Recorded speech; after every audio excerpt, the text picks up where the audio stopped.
டிட்வா புயல் காரணமாக இலங்கையில் உயிரிழந்தவர்களின் எண்ணிக்கை 300-ஐ தாண்டியுள்ளது.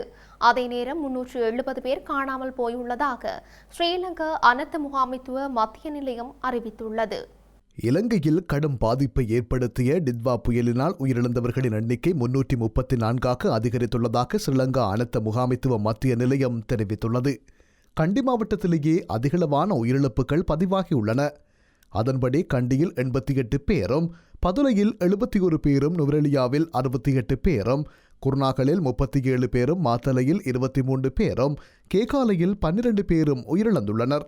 அத்துடன் யாழ்ப்பாணம், கொழும்பு மற்றும் முனராகலையில் தலா 3 பேரும், வவுனியா, மட்டக்களப்பு மற்றும் புலனறுவையில் தலா 2 பேரும், அம்பாறையில் 8 பேரும், கம்பகாவில் 5 பேரும், காலி மற்றும் முல்லைத்தீவில் தலா ஒருவரும் உயிரிழந்துள்ளனர். மேலும் கண்டி மாவட்டத்தில் 15 பேர் காணாமல் போயுள்ளனர்.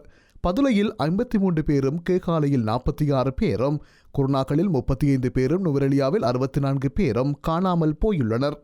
அதே நேரம் 3,96,7 குடும்பங்களைச் சேர்ந்த 11,11,929 பேர் பாதிக்கப்பட்டுள்ளனர்.